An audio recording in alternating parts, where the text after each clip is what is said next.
Hey, hey, hey, I am Mrs. Trouble, and welcome to Shoot the Shh.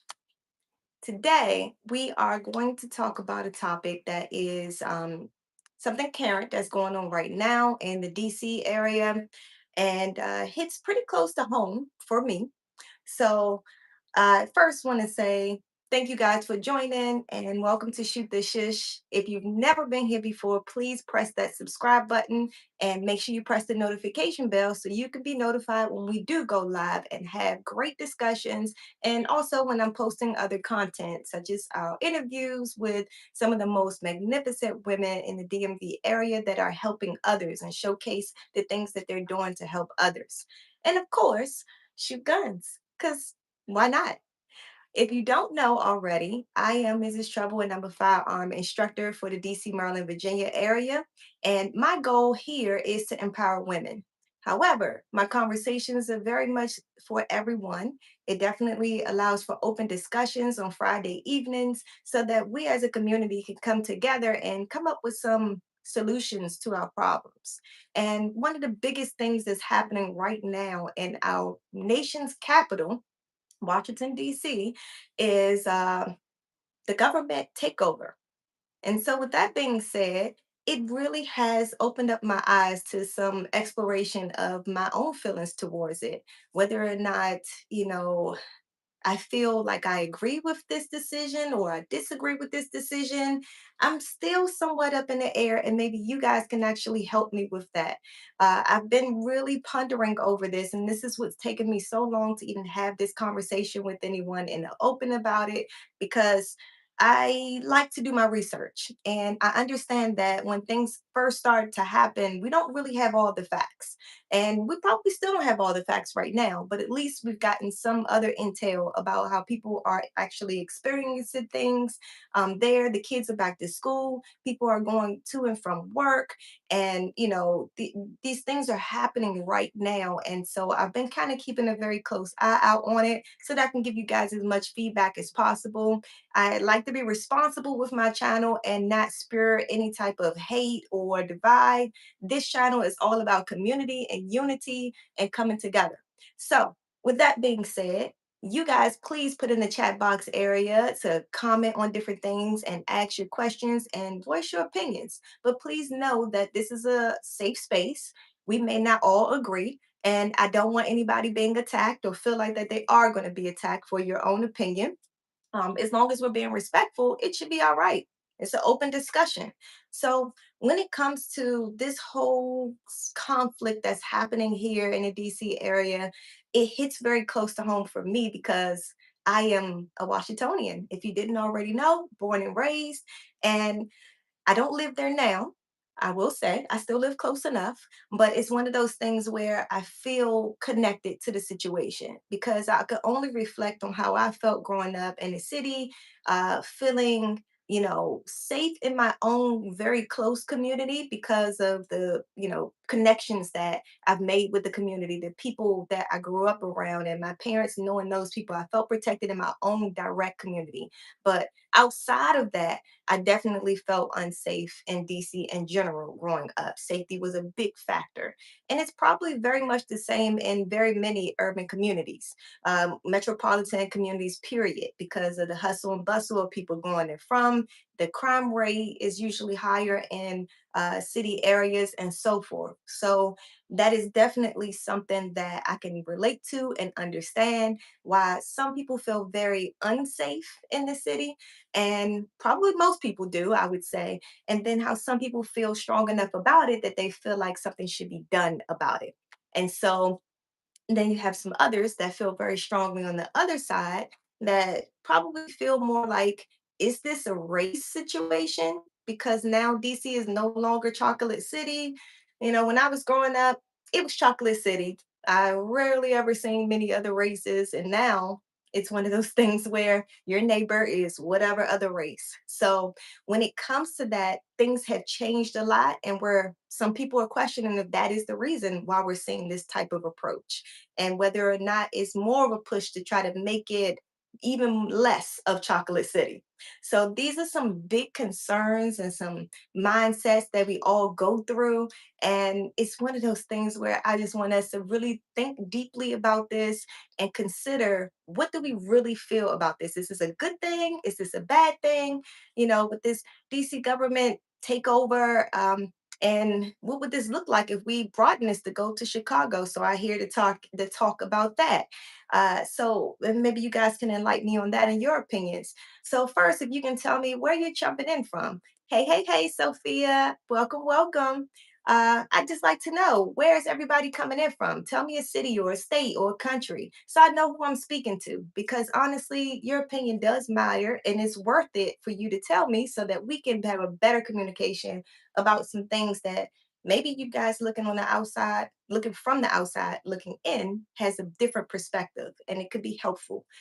So I've also considered the fact of this whole thing about clean up the streets. Growing up, yeah, in certain areas you'll go and you'll see more homeless people. Okay. And that was definitely a norm. There are certain areas that has a higher rate of homeless people just camped out. And I understand that DC, our nation's capital, I guess I agree that that's not a place for that. And there is a place and time for everything. But these people are homeless. And the resources that's there for them, while there are some, uh, is a little bit finicky because when you really break it down, I think there's less than 10 homeless locations that they can go to, shelters, and somebody can correct me if I'm wrong on that. But when I think about that, how they even break that down, majority of those places, those shelters are meant for women and children. And then now you have even less people that can go. And then there is, on top of that, you have places that does not allow homeless people that have any felonies or any type of harsh charges. And so therefore that's even less locations that they can go to. So there's a whole bunch of things that goes into why some of these people may be on the street in the first place. And we definitely need to come up with some solutions. I feel number one biggest problem is the cost of living is just too god daggone high. I mean, really. Why is the average rate of mortgage or rent somewhere between 1,500 and $2,000 across the whole United States? That's ridiculous. And just doing the math with the minimum wage is right now, oh my gosh. And of course, that varies from state to state what the minimum wage is, but it can be as low as $7.50. It can be as high as $15 or $16 even. And even that is not enough to sustain a life of income that you need to pay for the type of mortgage and rent that we have, let alone groceries, because groceries have gone up too, right? So it's one of those things where I just want to think about all of these different factors that plays a part into this whole DC takeover. What does that look like here in the DC area? And then what does that look like if we go into other areas like Chicago, which I don't know anything about Chicago, never been there. Has anybody else been to Chicago? Or is from Chicago that can maybe give some insight as we go through these different areas that I want to break down for you guys. And hey, from Bowie, thank you so much for joining. Anybody else want to tell me where you guys are from? That would be great to know. So right up there, right up the alleyway for me. So when it comes to thinking about the whole fact of people going back to work, people going to school, things like that, to and from, and just being seeing the extra police, the extra military. Well, I wouldn't say extra, but seeing military posted up at a corner or driving down the street in a tank. If it's not a parade, like, while they're there, you know? And I would think I would feel that way as a kid going back and forth to school. I can only imagine the type of questions that children have been asking. If I have anybody here that's a teacher or administrator, a staff person working at a school that can give any feedback into how the kids are responding to this. If you have kids of your own, how are they responding to seeing the extra police, the heavily armed military and FBI agents and all the other agents that are out there. I mean, because really, how often do you see a whole bunch of different badges and uniforms that is armed with not just a sidearm pistol, but a rifle or a shotgun? And how alarming is that? Does that really make you feel safe, or does that make you feel a little bit unsafe, if you will? A little uneasy, easy, a little nervous, because I'm really willing to bet that majority of people feel a little bit more nervous seeing more guns than seeing these guys on a regular basis that just has a firearm on their hip. And so that's one of those things that we want to explore today. That is the main reason why we're here. We want to talk about that, what that really looks like in the community, and how do we come up with some solutions to problems, because that is honestly what my whole thing is about. If I have a problem, my question is, what is my solution? And that's what I always try to focus on, and that's how I approach life. So hopefully that's useful for you guys, and maybe we can come up to some solutions tonight, or at least have an open conversation about it and see what each other's point of view is. If we can't agree, that's okay. So when it comes to the whole thing about familiarity, apologize, got a little tongue tied there. It is a big difference of, I know when I was growing up in the city, I didn't see police much, except for when there was crime. And so, with that being said, when there was a death, I heard the police all the time. I mean, it was basically a lullaby going to bed at night. And honestly, when I moved away from the city and experienced not hearing that, it was very odd to actually not hear the police sirens, or the ambulance, or whatever other sirens I might have heard, the fire department. And so that was something I had to actually grow to become accustomed to, that the silence. And I know that's odd to say, but that was my takeaway. That was my feelings about that. And so thinking about how, things are familiar to people, even nowadays, if I see a police officer, my immediate thought is, what happened? Where's the danger? How do I get out? And with that being said, I don't know if that's a really good experience. I don't think that that should be necessarily the thought process, because police jobs are there to help us, and doesn't necessarily always mean it's danger because they're around. But that is my perception. That is my first thoughts because of how I was raised and what I was raised around. How about any of you guys? If you see a police officer, do you immediately think there's danger around, or you think that's just a normal part of your daily life? You're used to seeing police officers just posted up somewhere. I'm just curious about that. See, somebody said, I'm so excited physically. Okay, well, that's okay. All right, well, that's weird.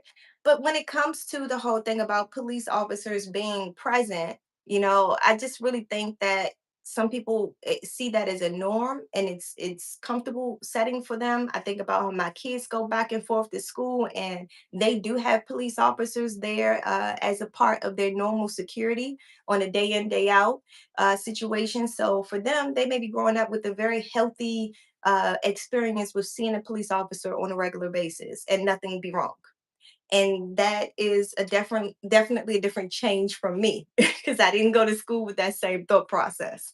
And so when it comes to this whole normalcy of the interaction with the military, I have a healthy relationship with the military because I am a military brat, and seeing the military be heavily armed is a normal process in my brain. And I don't feel like anything is necessarily wrong when I see them per se. I just think it's time to be vigilant and pay attention to what's going on, just in case they're ready to give some commands.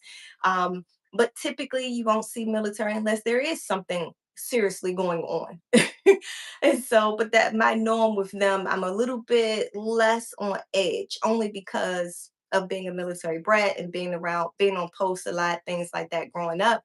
It's a very normal way of life for me to see a person in military uniform. And my husband's also a veteran, so just having that experience as a kid and being an adult, it's a part of my normal life.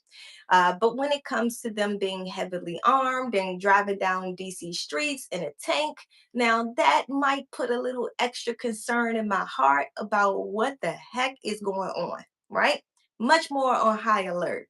And then, of course, seeing the feds out there, just walking around, questioning people, searching vehicles. It's a little bit, I would say, probably scary, dare I say. So I really went down this whole rabbit hole of this topic for two reasons. One, I was teaching a concealed carry class, and one of my students expressed to me that she works in a DC downtown area. So she's going to and from DC area every day. And she witnessed a young lady being what she felt like harassed by whatever agents, and that they were being very aggressive with this young lady. But it really touched her even more so because this lady looks so much like her. This lady actually looked a lot like her, she said. And from what she can see and what she can witness by the lady's demeanor and the conversation and interaction between the officers and the lady was being treated unfairly because she was actually being very nice and kind and respectful even, but the way she was attacked aggressively, it really bothered her. She was wrestled down to the ground, pinned down on the ground, and was not resisting, but yet the aggression continued, and there was multiple officers on this one lady. Dare I say, she was a black lady. And so it really made her cry all the way to work, she said, because it really hurt her to know that this stuff is actually taking place in the city. Another thing that stood out for me is one of my brothers works in the DC downtown area, and he was walking at night. And while I was on the phone with him for maybe 10, maybe 15 minutes, he was counting out the officer vehicles and that he was able to see. And there was three times that they actually turned on their lights. And within only a 10 to 15-minute conversation, it was at least about 15 different vehicles, in which he actually was able to see that there were four officers to each vehicle and with shotguns in their arms. And they were hopping out of the vehicle, four people at a time, when they were getting out the car. And like I said, heavily armed. So it's not every day we're seeing officers with, shotguns. Usually we're seeing them with pistols instead. So this was very, interesting, the fact that this type of activity is going on. And I'm looking at social media, seeing people's posts and things, trying to get an understanding of how people feel. So I'm seeing a lot of one side, people feel very happy that something is being done about the crime in DC. We all can definitely agree that DC has some crime, has high crime, as a matter of fact, and has for a very long time. And we can all agree that something does need to be done towards that. And it's really sad and unfortunate that so many people, innocent people even, has lost their lives as a result of the gun violence that we see on DC streets as well. And so, what myself and my husband are attempting to do to help with that is actually provide firearm safety and education. That's one approach to that that can actually help that problem. And it's very interesting to see how taboo this conversation is. But I really believe wholeheartedly in education, the fact that if we educated our youth about firearms and who does it affect and why should it be used for this and instead of being used for that, those type of things, those type of conversations could actually go a long way. Doesn't mean you're going to stop the crime 100%, but it should definitely help minimize it because people will think twice. And so I'm also seeing on the other side of the fence where some people are feeling like, okay, this is and not a good thing, because the National Guard should not be used against their people, against the people of the United States, and how that is against the law. So I'm hearing a lot of those claims and those arguments as well. And so that's why I'm very much at crossroads, because you have all this content, all this information, and very compelling conversation, I would say, arguments. And I'm just like, wow. I mean, I do want a safer DC. I don't know if I want the military to be the one to do it, because what I do know is some of the efforts that police officers in DC are doing, the Metropolitan Police Department for the last couple of years have actually been going out into the communities and doing, regular routines of getting to know the community, doing community outreach events, even having block parties and things like that, where they're mingling with everyday people, so that people get used to seeing them familiar faces, and building relationships with the community. And I thought that was really great, and I feel like it should be helping. I think it's helping. And I wonder, do you guys feel the same way? Do you think that type of policing actually does help when the community is seeing outreach events and things for the community done by the police? Do you think that is something that's going to positively affect the community? Or you think it's worthless? I'm just curious of you guys' thought process about that.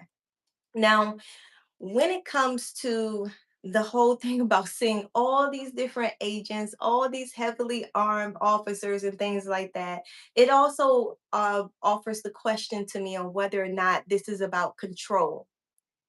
Is this a way of controlling the people? And dare I say, make people fearful. A lot of times fear has been used as a strategy to be able to control a mass group of people. And so it does make you wonder about those type of things. But again, I am not here to divide us. I am here to unify us. I'm just talking about the different views that people have had over me doing my research and listening to students as I'm doing firearm training. Sometimes we'll talk about little things, and I know it's very taboo for people to talk about politics, but this is very much in the gun community. And so I always like to learn about how people feel when they see heavily armed officers, and how does that make you feel? I mean, honestly, because I feel like even when you just bring up a conversation with a friend and tell them that you've taken a firearm class, that they might immediately feel threatened by you. If they never knew that about you, they might actually feel threatened because they now know that you own firearms and that you wield firearms. And there's a possibility that you have a firearm with you right now. And so I don't know, has either of you guys had that experience as well, where you would notice that you had that conversation with someone and immediately they've changed? So I can't imagine that you will walk down the street and feel safer when you see all this activity. So it's one of those things where it just is boggling my brain. It's bothering me so bad on what side of the fence I fall in this category. Um, so I'm curious, has anybody here had any encounters with the officers by chance? Because if you have, I would love to hear your side of the story, and if there was anything that you can share with the audience to give your perspective, honestly. Now, thinking about these kids going to and from school, I want to go back to that for a second, because obviously you have a different conversation with someone who is 3 asking questions versus someone who's 16 asking questions. I mean, the conversation is very different. And I'm curious if I have any parents out there who have had to have these conversations with their kids, any administrative or staff that has had to have these conversations, because when it comes to those things, it's a very delicate conversation. It's very political, and people get in very heated arguments about believing one way or another. And again, we're here about unity. So I'm not here to argue one way or another. I'm just simply here to facilitate a conversation about the two different sides. Um, and so, thinking about those kids going back and forth to school to see those officers, I know I seen something on social media about how some kids may have stayed at the school and for different activities like sports, and they're coming home when it's getting dark at night, and they have to encounter the police, and the police are like, let me see your ID, or the military, whoever, and they're just kind of grilling them because they just, I guess in their opinion, look suspicious. I've seen those situations on social media where guys are just sitting outside of their home, and the officers are coming to them, just kind of, dare I say, harassing them, asking them 50 billion questions. And they told them, look, I live right here. I'm sitting outside of my home. What have I done wrong? And so it's one of those things where it just makes you think, is this the right action for our problem? Is this how we actually need to clean up our streets? And so when you think about it, the thing is, just having healthy interactions with people is going to go so far. So I'm glad that some people have taken the time to have conversations, reasonable conversations with these officers. And, I know there's been plenty, plenty, plenty of arrests over the last couple of weeks. And sometimes they were not very pretty. Some of them were very aggressive, and so I hope that the outcomes have come out a better side. And I do know that the crime levels have gone down, quite rightfully so, because I mean, like I said, at every block there's a different officer, there's a different group of officers even. And so why would somebody even take the time to do that? And definitely I would feel like having those conversations with them on the streets to see, one person made another argument to me that I haven't mentioned so far. I heard someone express how, if you are just going about your daily life and you don't have anything incriminating or criminal mindset, meaning you don't mean to go out and do harm to anyone, then you shouldn't have anything to worry about. And I thought about that and I was like, makes a lot of sense to me. I mean, if you're a law abiding citizen, why would you be in fear of all these officers being here? That makes a lot of sense. Just for me, the presence of them makes me nervous. And so I wondered if you guys felt the same way. So definitely just helping you guys break down the differences between this whole trust and presence, meaning that it's a familiar face, it's a familiar atmosphere, place for officers to be, versus this being totally out of the norm and something that we should definitely be nervous about. Those are the thought processes that I would love to find out how you guys feel about that. So if you are watching this and you just joined, I really love for you to stick around and subscribe. Make sure you press that notification bell as well so you can see times that I do go live again on these various gun topics. But definitely subscribing to the channel too, so you can be a part of a great community that definitely helps empower one another as well. I want to also leave you guys with the idea of making sure that we are doing our due diligence of being a better community. Growing up in a DC area, I felt more of a sense of community than I think that is given right now.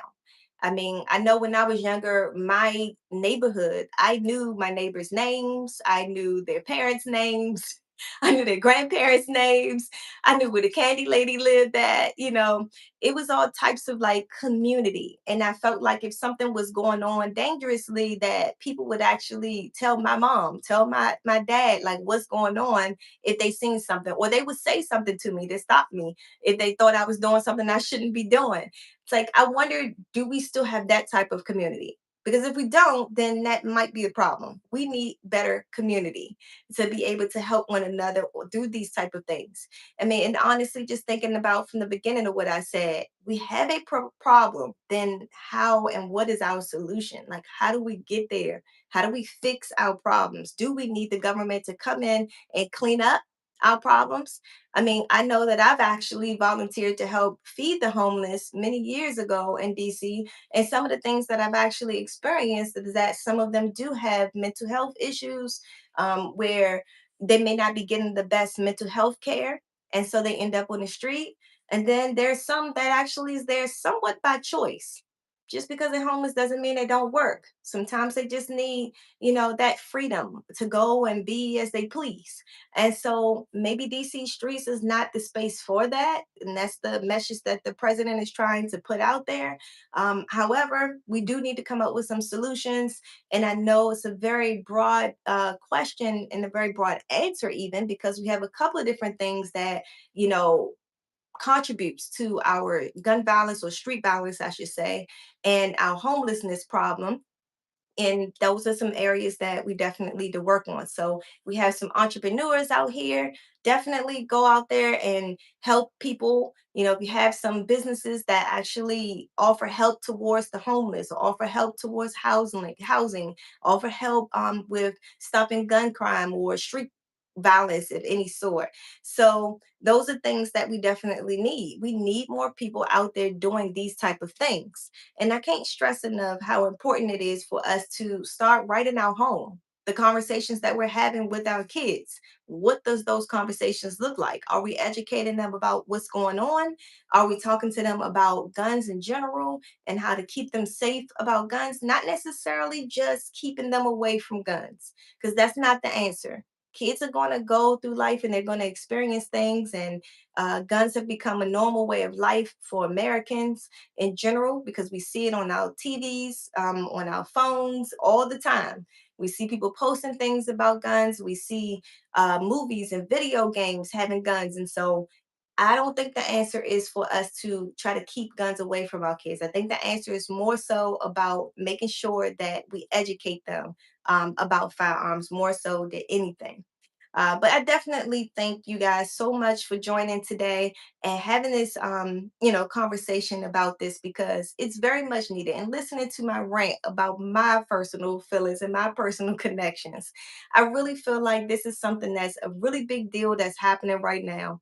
And only time would tell how it really affects the city and whether or not this would be a good decision for other cities. And I just really wish that we would actually come together with some unity and be able to come up with some solutions as a people instead of having the government have to come in and clean up, which is what's being said to be done. But definitely, I want you guys to make sure you guys stick around for next week. I'm going to actually take on that conversation about my beloved 6 hour. Anybody who's been here before may already know that I am a 6 hour brand loving person. Okay. And with all the controversy out there, I wanted to wait and make sure that I had really good information. There's a lot of claims out there about 6 hour going through all of these lawsuits and things. And, I have always loved my 6 hour, regardless of what's going on in the media about them. And so I definitely wanted to talk to you guys about that. So definitely stay tuned. Next week, 8 p.m., I'm going to be here talking about that P320, 6 hour in general, and what's going on now, what happened before, and what they are looking like in the future. So stay tuned, and I will see you guys next time.